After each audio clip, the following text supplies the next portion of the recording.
ခဲ့လို့ပြောလို့ရတယ်ဒီ Day of the MPV ပါတော့ရိုးကပိုင်ဆိုင်ခဲ့ရဆိုတော့သူရဲ့ဒီ C channel နဲ့ဒီတွဲလုံး compo တွေရပဲဒါတော့ comeback သွားပြီးရောများဒါ 2C ဒါမှမဟုတ်2-1ပေါ့နော်အဲ့လိုဖြစ်သွားမလားဆိုတာလ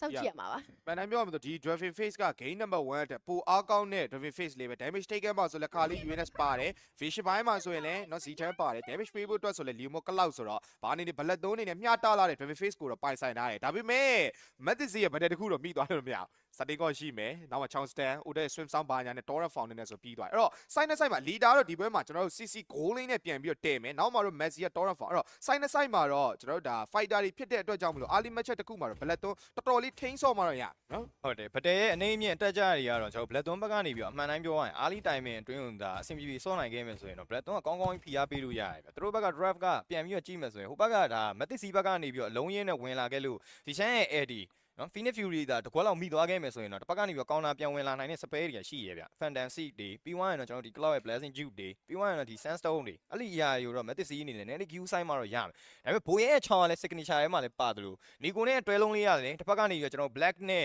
Yo-Yo ဒီတွဲလုံးကြော်ဖြတ်နိုင်မလားဆိုတော့မိကုန်းတွေကလည်းအများကြီးရှိနေသေးရဆိုတော့ကဲကျွန်တော် game number 2စတင်လာခဲ့ပြီပဲဖြစ်ပါတယ်မဲ့ပွဲလေးပဲဖြစ်သွားမလားဒါမှမဟုတ်ရှစ်ပွဲတွေကအတိုင်းပဲကလန်နာချပဲပြန်ပြီးတော့ဖြစ်သွားမလားဆုံးဖြတ်ပေးမဲ့ Mathis Black 3ရဲ့ game number 2စတင်ပြီပဲဖြစ်ပါတယ်ဒီ game number 2မှာတော့Black 3အနေနဲ့ပိုကောင်းနေဆိုတော့ Dragon Face တစ်ခုတော့ပိုင်ဆိုင်ထားတယ်သူတို့ထုတ်ထားတဲ့ဒီ UNS တွေ Leomord တွေခါလီတွေ Z10 Cloud တွေနဲ့ဘယ်လောက်ထိcombo ကြစော့သွားနိုင်မလဲထက်ကြည့်ရမယ်ပေါ့လေအဲ့တစ်ဖက်မှာလည်း Mathis ကဒီပွဲမှာလည်း game number 1လို့ပဲဒီ Hero Pit ဘာညာတော့ကွာသွားတယ်ဆိုပြီးမဲ့သွားခြင်းနဲ့ flow ကသွားပြီးတူနေတဲ့အနေအထားတစ်ခုမှာ early dresses light ဆော့ပြီးတော့ early စနင်းပြီးတော့ပဲသူတို့လိုချင်တဲ့ timing တစ်ခုသူတို့ရသွားနိုင်မလားဆိုတော့ထက်ကြည့်ရမယ်တစ်ဖက်မှာတော့ကိုရဲတောက်ရောက် stand နောက်မှာလည်း Nico damage တွေကြားမှာတော့ first blood ကိုထုံးစံတိုင်းလေးပဲ Mathis ဦးဆောင်ထားနိုင်ခဲ့ပြီဗျအဲ့လိုမျိုး G1 တို့30 stand ဒီ spare တစ်ကွက်နဲ့နောက်ကနေပြီးတော့ကျွန်တော်တို့ Nico ရဲ့ Blue Nova တွေကိုတွားပြီးတော့နောက်လို့တော့မရဘူးဗျအောက်မှာလည်း Juno အနေနဲ့ leader နဲ့ရင်ဆိုင်ရတဲ့အနေအထားတစ်ခုမှာ millionaire range ဖြစ်နေတဲ့အလျောက်တော့ early game မှာတော့ Yo-Yo Place နေနဲ့ light put down Juno အနေနဲ့ခံနိုင်မှုတော့ကခဲရင်တယ်တန်းလေးတော့ထပ်မိသွားမယ်ဆိုတော့ down သွားနိုင်တယ်နော် Juno တော်တော်လေးကိုမြန်သွားလို့ဗျအဲ့တော့ early ဒီ CC တို့ဘာလို့ဆိုတာလဲ item မလိုဘဲနဲ့ပို့ဘယ်လိုပြောလဲ item မလိုဘဲနဲ့ damage ကပေးလို့ရတယ် challenge stand တွေကလည်း early ကတော်တော်လေးကောင်းလို့နောက်မှလည်းဟိုဓာတ်တို့ဘာလို့ကစောင့်နေတာဆိုတော့ဒီ spare jet တွေကြားထဲမှာ Cloud ရဲ့ farming ကတော့ရှစ်ပွဲတဲ့စားမယ်ဆိုတော့ဒီပွဲတော်တော်လေး fan ရမယ်ဗျနော်တော်တော်လေးအခက်အခဲတွေ့မယ် fan ရမယ်နေတာပါလေ ကျွန်တော်အနေနဲ့ကတော့သူနည်းနည်းလေး backup ကြည့်ပေးမှတော့ရမယ်ဗျ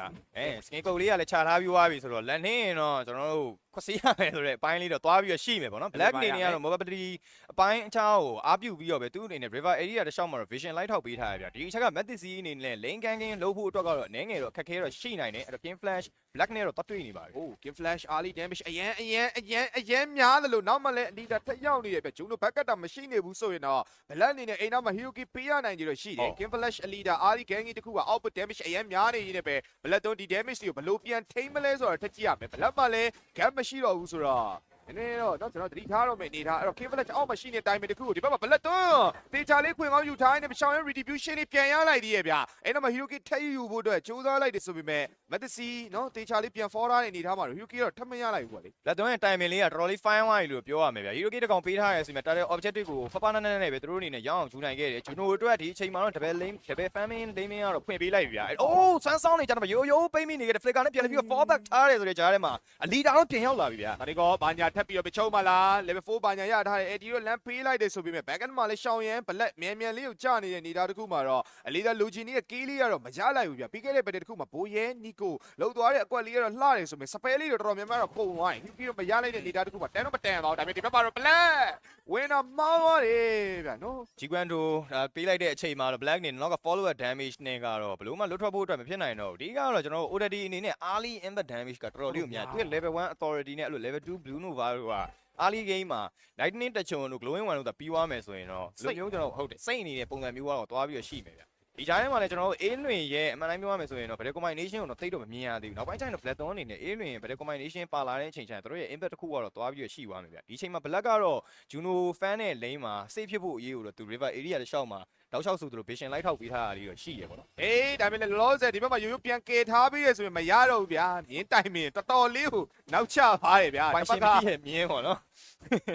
်ပိုင်ရှင်မရှိရဲ့မြင်းလေးတော့ဖြစ်သွားတယ်ဗျာဒီအချိန်မှာသွားပြီးတော့ပဲဒါ flanking ကအလုပ်ဖြစ်သွားတယ်လို့ပြောလို့တော့ရမယ်ဗျာဒီက Matic C ရဲ့ response တွေကတော်တော်လေးကိုတော့ကျွန်တော်ဂီယူတော့စိုက်ရလိမ့်မယ်ဒီလိုမျိုးကျွန်တော်တို့တယောက်တည်းကျွန်းထွက်သွားတဲ့ပုံစံမျိုးတွေတော့ Blackthorn အနေနဲ့ game number 2မှာရှောင်ကျဉ်မှတော့ရမယ်ဗျာ ပို့ပြီးတော့ save ဆော့နိုင်မှသာနော် game number 1ရဲ့အမားလေးကိုတေချာပြန်ပြင်ဆင်နိုင်မှသာဒီ game number 2ပြန်နိုင်မှတို့သွားခြင်းနေတဲ့ game number 3ဆိုတဲ့အရာကိုသွားနိုင်မှာဗျာအဲ့လိုမျိုးသွားဖို့ကြိုးစားနေတဲ့ data တစ်ခုမှာဂျန်ကယ်လာကြီးစပေးလိုက်ရတယ်ဆိုတော့အနေငယ်တော့ Blackthorn အနေနဲ့တော့နည်းနည်းမဲ့သွားမှာပဲပေါ့နော်ဒါပေမဲ့လည်းတို့ဘယ်လောက်ဒီပြင်ဆင်ထားလဲနော်အချိန်ကြီးကလည်းအများကြီးကြံနေရဆိုတော့ဒီတစ်ကွက်လေးမှားတာလေးကိုအများကြီးသွားပြီးချိလို့တော့မရဘူးရှေ့မှာလည်းတာတေးပါပြန်ရထားတယ်ဆိုတော့တေချာလေးပြန် try out ပြန်လုံးနိုင်မယ်ဆိုရင်တော့တို့ mid game မှာပြန်တီးထုတ်လို့တော့ရနေသေးတယ်ဗျာလော the first started second started ကတော့သူတို့အတွက်ပဲဗျာ objective တွေကို Matic C အနေနဲ့ရိုင်းခေါင်းထိုးလာတဲ့ပုံစံမျိုးလည်းမတွေ့ရဘူးဒီကလည်းမသေးကြဘူးဆိုရင်တော့မပန်ဘူးဆိုရင်တော့ချင်းတော်မြယ်ဘူးဆိုတဲ့ပုံစံမျိုးလေးပေါ့နော်တို့အနေနဲ့ရိုင်းတော့ risk တော့မယူဒီချိန်မှာကျွန်တော် combination တွေကတော့ 5v5 ကတော့စပြီးတော့တွေးရလာနိုင်ကြတော့ရှိတယ်ဒါပေမဲ့ Juno အတွက်ကတော့အမှန်တမ်းပြောရရင်သူ့အချိန်တော့ရောက်တော့မရောက်သေးဘူးဗျအဲ့တော့နောက်ပိုင်းကျရင်တော့ Matic C အနေနဲ့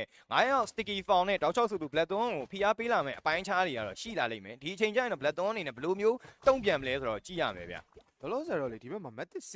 ရဲ့ Nico ကလေ Hyuki အားလုံးယူတာနော်တိုတယ် Hyuki 3កောင်မှာ3កောင်လုံးက Nico စီမှာပဲအဲ့တော့ဘာနေနေ Nico နေနဲ့ကောင်းလဲကောင်းတယ်မကောင်းလဲမကောင်းဘူးဆိုတာလေသူတော်တော်လေးတော့စိတ်ဆော့ရမယ်အနေထားဗျလောလောဆယ် A လင်းကိုပြန်ထိန်းနေဆိုပေမဲ့နောက်မှာ back damage ကတော့ပါမလောက်တောနေတော့မရှိသေးတယ် Nico သွားပြီးတစ်ဖက်ကအိမ်မှုတော့ကြိုးစားနေပြီဘာလို့လဲတော့ဒီချိန်မှာ Nico ကစူဝီးဖြစ်နေပြီကြီးပဲ9မိနစ်တိုင်းမှာစပြီးတော့ရောက်လာခဲ့ပြီဆိုတော့ A လွင်ရဲ့ဒါအရေးပါမှုတွေကတော့စပြီးတော့တီးတာလာလိမ့်မယ်ဗျသူအနေနဲ့တောက်ချောက်ဆိုလို့ attention တောင်းပြီးတော့ vision လိုက်ထောက်ရမယ်အပိုင်းတွေကတော့အများကြီးကျွန်တော်တို့မြင်တွေ့ရမယ်ကဏ္ဍတွေကတော့ရှိလာလိမ့်မယ်ဒီကြိုင်းမှာတော့ကျွန်တော်ရိုးရဲ့ဒါ Phoenix Fury ရောဘယ်လောက်ထိအလုပ်ဖြစ်မလဲပေါ့လေနောက်ကနေပြီးရှောင်းရန်အနေနဲ့ဒီအချိန်မှာ objective တွေက speed work လုပ်ထားနိုင်ခဲ့တယ်ဆိုပေမဲ့အသင်းရဲ့ rotation မှာ impact တစ်ခုကိုတော့သူ့အနေနဲ့မဖော်ပြနိုင်သေးဘူးဗျဒီຢာတွေကိုတော့ Blackthorn အနေနဲ့ဘယ်လိုမျိုးပြန်လဲပြီးတော့ပြင်ဆင်မလဲဆိုတာလည်းကြည့်ရအောင်ပဲ Black အနေနဲ့သူ့ရဲ့တောင်းကတော့ကြည်တယ်သူ vision လိုက်ပြီးတော့ပြထားပြီးတယ်အကယ်အသွားမတော်တလန်းဖြစ်သွားခဲ့ရင် hero kill လေးပြန်ပေးရတဲ့ခံတော့ရှိရပါလေဒါကတော့တက်နေရတယ်ဒီတိုင်းကတော့ပေးရမှာပဲတက်ပေးရတော့ပို့ပြီးတော့ဒါဟိုဖြစ်တဲ့နေပေါ့နော်တက်အစား match man တွေပါပေးလိုက်ရမှာဒါကျွန်တော်တို့ဘယ်လိုမျိုးပြောမလဲအဆင်မပြေတာပေါ့နော်အဲ့တော့ဘာနေနေဒီလိုမျိုး Hyuki အများကြီးပေးထားရတယ်၃កောင်တွေပါပြန်ပေးထားရတယ်ဆိုပေမဲ့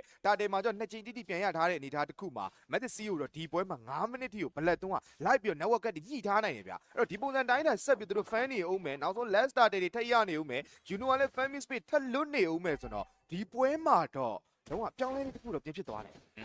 လောက်ွက်တွေကိုတော့စောင့်ကြည့်ရမယ်ပေါ့နော်နောက်မှလည်းကျွန်တော်ဘိုရဲ့ pick off တွေကလည်းရှိနေသေးတာဆိုတော့အမှန်တိုင်းပြောရမယ်ဆိုရင် Matic C အနေနဲ့အဲ့လောက်ကြီးကျွန်တော်ဝုံတိုင်းဆိုပြီးတော့စော့ကစားတဲ့ပုံစံမျိုးတော့မတွေ့ရသေးဘူးသူတို့ဖြည်းဖြည်းလေးနဲ့နှင်းနှင်းလေးပဲသွားနေတာပုံမှန်လေးပဲဟုတ်တယ်ပုံမှန်လေးပဲအဲ့တော့ objective 5တက်တာတဲ့ objective 5မှာတော့ Matic C အနေနဲ့သူတို့ရဲ့ decision making ကိုတော့ကျွန်တော်တို့ချက်တော့ကြည့်ရအောင်ပဲဗျာဒီတစ်ခေါက်တာတဲ့ last starter ကတော့လက်လွတ်ပေးလို့မရတဲ့အနေထားလက်လွတ်ပေးလိုက်မယ်ဆိုရင်လည်းကွာဟနိုင်တဲ့ network တစ်ခုကိုပိုင်ဆိုင်ရမှာဆိုတော့ကြာလေ last starter လေးတော့ပြန် try ဖို့တော့ကြိုးစားနေတယ်ဘိုးယေကင်းဝင်ထိုင်းနဲ့မြင်းကြီးနောက်တစ်ချိန်လွဲသွားပြန်ပြီနောက်မှလည်းစင်ဆောင်ကွက်တီလေးနဲ့အတူပဲ game flash retribution တွေကြားထဲမှာလိုအပ်နေတဲ့တာတဲ့ထပ်ရလိုက်ပြီပဲ Juno ရဲ့ damage ကိုပါမြခတ်ထိုင်းနဲ့ Juno damage ဘလုံးမပေးလို့ရအောင်အဲ့နောက်မှာ Sonic 2 man ပြန်ချိတ်တယ်ဆိုပေမဲ့ back damage ထပ်မပါလို့ဗျပါမယ်ဆိုတော့အဲ့နောက်မှာ inlet black ကိုပါထပ်ပြီး Matic C ရိုက်ခွဲလို့တော့ရပါတယ်ဘိုရဲ့ pick off နဲ့နောက်ကနေပြီး Nico ရဲ့ swan sound ကတကယ်ကိုထပ်တူကြားခဲ့တာဗျနော်ဆွဲတော်ရလေးကိုပဲသူတို့တော်လေးကိုပေါင်းဆက်ခြင်းအဆင်ပြေသွားခဲ့လို့တော့ပြောရမယ်ဗျဒီလောက်ွက်တွေချားထဲမှာတော့ရှောင်းရန်ဒီတက်တာတဲ့ objective မှာတော့ retribution ပေါက်ဖို့အတွက်ကတော်တော်လေးကိုတော့ခဲရင်သွားခဲ့ဒါပေမဲ့လည်းပဲ Blackthorn အနေနဲ့ကတော့ဒီလိုမျိုးပေးခဲ့ရတဲ့အကြာရှုံးတွေရှိသည့်တိုင်အောင်သူတို့မှာ trading နဲ့တိုင်အောင်တော့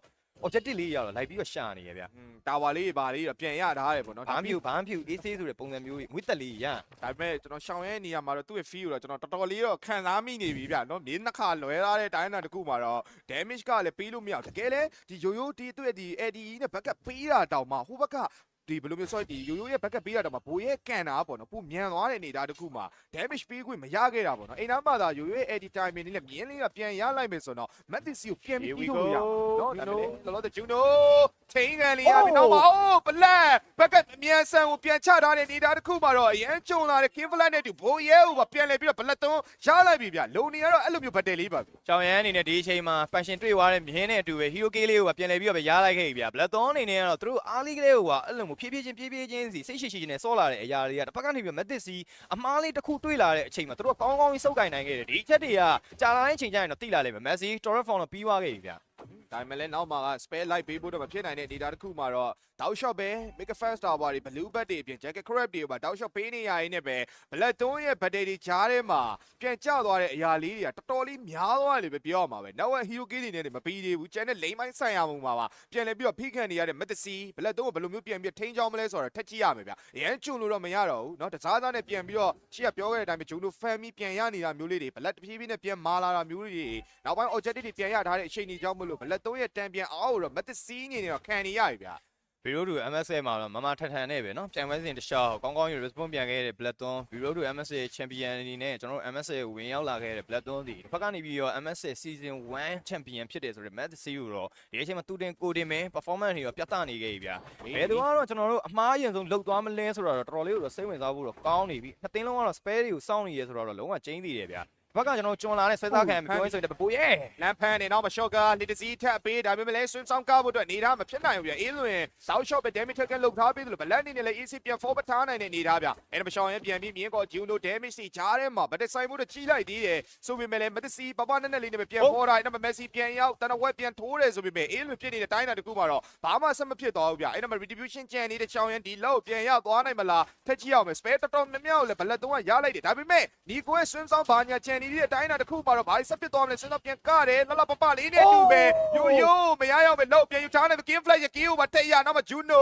ဘလက်ပေါင်းဆက်ချက်တွေကြားထဲမှာ Juno တမကီးတွေပါထက်ရသွားပြီဗျာအဲ့ဒါမှ leader ကိုပါထက်ပြီးအိမ်ဖို့တော့ကြိုးစားနေတယ်ဒါပေမဲ့ leader အနေနဲ့လည်းပြန်ပြီး forward ဖို့အတွက် HP တွေအများကြီးချန်နေသေးရဲ့ဆိုတော့ပြန်ဘက်ခွင့်ရမလားဒါမှမဟုတ်ပြန်ပြီးတော့ကီးပေးလိုက်ရမလားဆိုတော့ထက်ချိရမယ်ဗျာမက်ဆီကတော့ပြန်မလို့ရတော့မယ်ဗျာအလီတာကိုတောက်လျှောက်ဆိုသလိုအေးလွင်လိုက်ကြည့်နေတဲ့ကန်နာတွေကတော့တွားပြီးတော့ရှိနေတယ်အလင်မှာလည်းကျွန်တော်ယူနိုနဲ့ယိုယိုနဲ့ကတောက်လျှောက်ဆိုသလို lane pushing တော့လုံနေပြီဗျာ holy shield လေးကတော့တွားပြီးတော့ကြံနေသေးတယ်အဲ့ယိုယိုရဲ့ finish strike ကခုနကလော့တွားပြီးတော့ထိသွားခဲ့တာဒီပုံနဲ့ယိုယိုနဲ့အပြိုင်ဆိုင်တော့အဲ့နားလေးမှာကျွန်တော်တို့ low objective မှာကျဲသွားခဲ့တာဒါပေမဲ့လည်းကျွန်တော်တို့ယိုယိုရဲ့ finish strike လေးကတော်တော်လေးတော့အလုပ်ဖြစ်သွားတဲ့ပုံစံမျိုးလေးကိုတော့တွားပြီးတော့တွေ့ရတယ်အဓိကကလည်းမက်သစ်စီအနေနဲ့အဲ့နားမှာနည်းနည်းလေး instant ဖြစ်သွားခဲ့တာဗျာကျွန်တော်ဗတဲ့ objective အဲ့မှာ black ကတော်တော်သွင်းနေပြီးပြန်သွားပြီပြန်သွားတဲ့အချိန်မှာ lock objective ကိုတို့ကဆိုင်ရမလားမဆိုင်ရမလားကြည့်နေတဲ့အချိန်မှာ black ကပြန်လာရင်းနဲ့ပဲ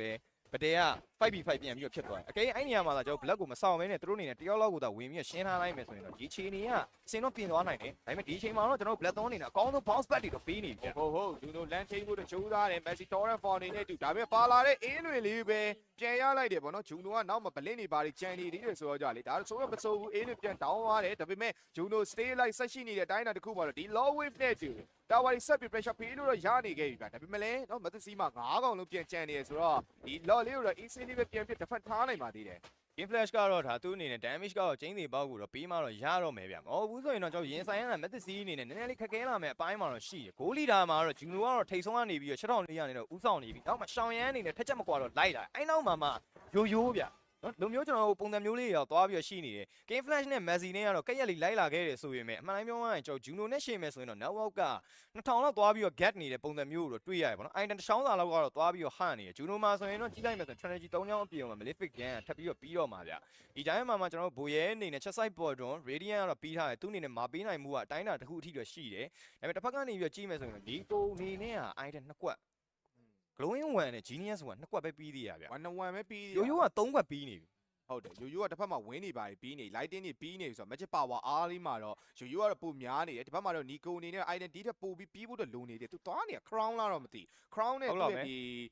AT နဲ့ swim sound နဲ့ကိုကြကြပြန်ကမယ်ပေါ့လေပြီးခဲ့တဲ့ battle တစ်ခုမှလည်း stand နေပါတယ်ချိန်ကြာကြီးမကနိုင်ခဲ့ဘူးဆိုတော့ကြာလीဒီခေါက်မှာတော့ swim sound battle လေးတစ်ခုနဲ့ Matsi ပြန်ပြီးတော့လှုပ်ရှားဖို့တော့ပြင်ဆင်နေသေးတယ်ဒါပေမဲ့ Black 3အနေနဲ့လက်ရှိမှာရထားတဲ့ low wave တွေတာနေခဲ့တဲ့ tempo တွေကိုတေချောက်ကွင်ကောင်းယူထားနေတယ်ပဲ3လင်းလုံးခွတ်တွန်းနေတဲ့အနေထားတစ်ခုမှာတော့ second low ကိုပြန်ထွိုင်းဖို့အတွက်တောင်မှ Matsi အနေနဲ့တော်လေးခက်ခဲလိမ့်မယ်လို့ထင်တယ်ပုံမှန်တိုင်းဆိုတော့ Matsi အနေနဲ့ network အများကြီးတော့မကွာဘူးပေါ့နော်ဒါပေမဲ့ပေးလိုက်ရတဲ့ law နဲ့တူ shutdown ကြီးတွေပါပြန်ပေးလိုက်ရတာဆိုတော့ကြောင့်မလို့နော် network က 3k ထိပြန်ကွာသွားတာဗျBlack 3အနေနဲ့ကတော့ဒီလမ်းကြောင်းလေ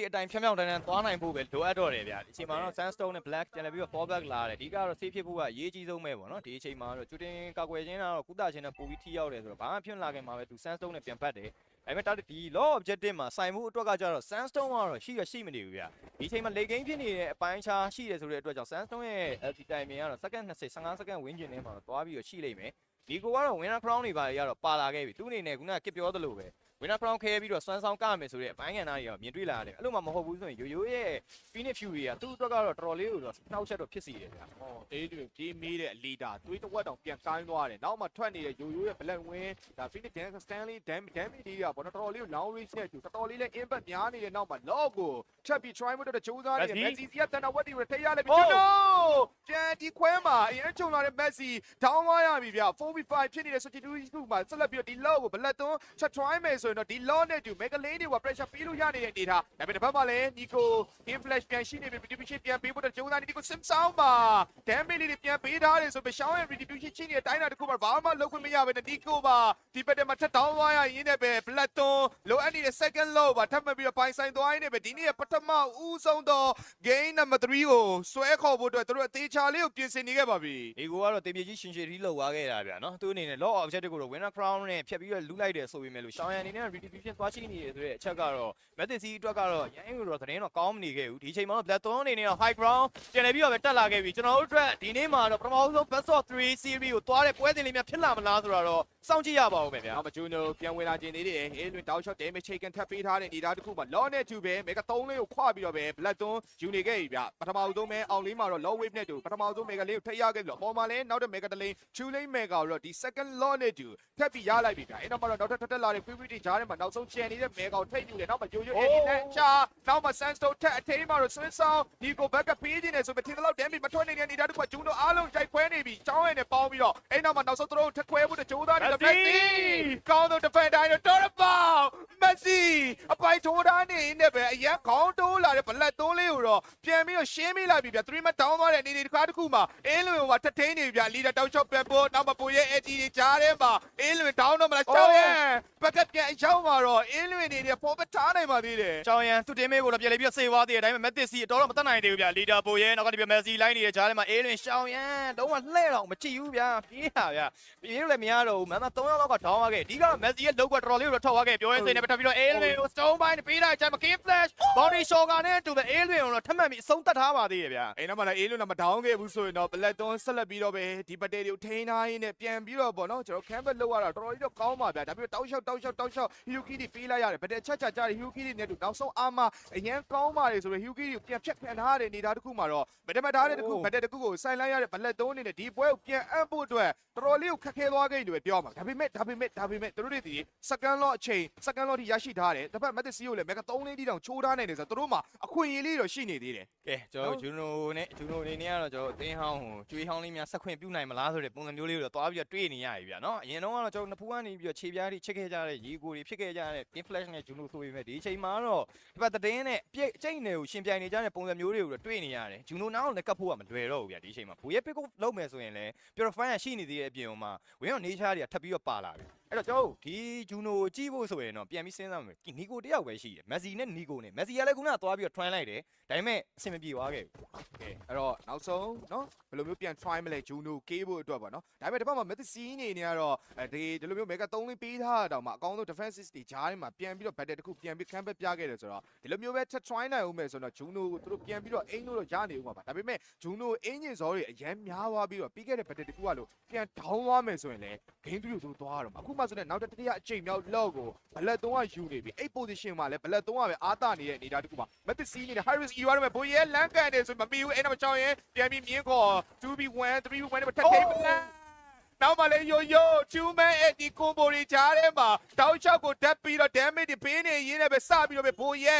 ဂျူနို damage တွေစားထဲမှာစကြလို့ဟိုးဘက်မှာလည်းနီကိုတကောင်နဲ့ရှောင်းရင်ဆက်ဖြတ်လိုက်ပြီဗျာအဲ့နောက်မှာထပ်တက်ပြီးတော့တ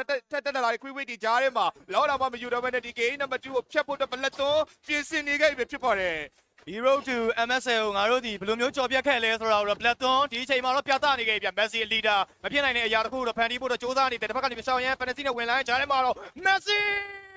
Foreman ပြန်လည်းပြထိန်းနိုင်ဆိုရင်ပြီးတော့တစ်ဖက်ကနေပြ sticky ပြင်းနေတဲ့နေသားတစ်ခုမှာ leader over ဆက်လက်ပြီးတော့အဆုံးတက်လိုက်ရင်းနဲ့ပဲ game number 2တော့ Blackthorn ပြန်လည်းပြီးတော့ bounce back လာခဲ့ပြီဖြစ်ပါတယ် တကယ်ကိုကောင်းတဲ့ဘလက်3ရဲ့ campbell တီဂျားထဲမှာသူတို့တွားခြင်းနေတဲ့ game number 3ကိုတွားလိုက်ရရင်လည်းဒီနေ့ရပထမဦးဆုံးတော့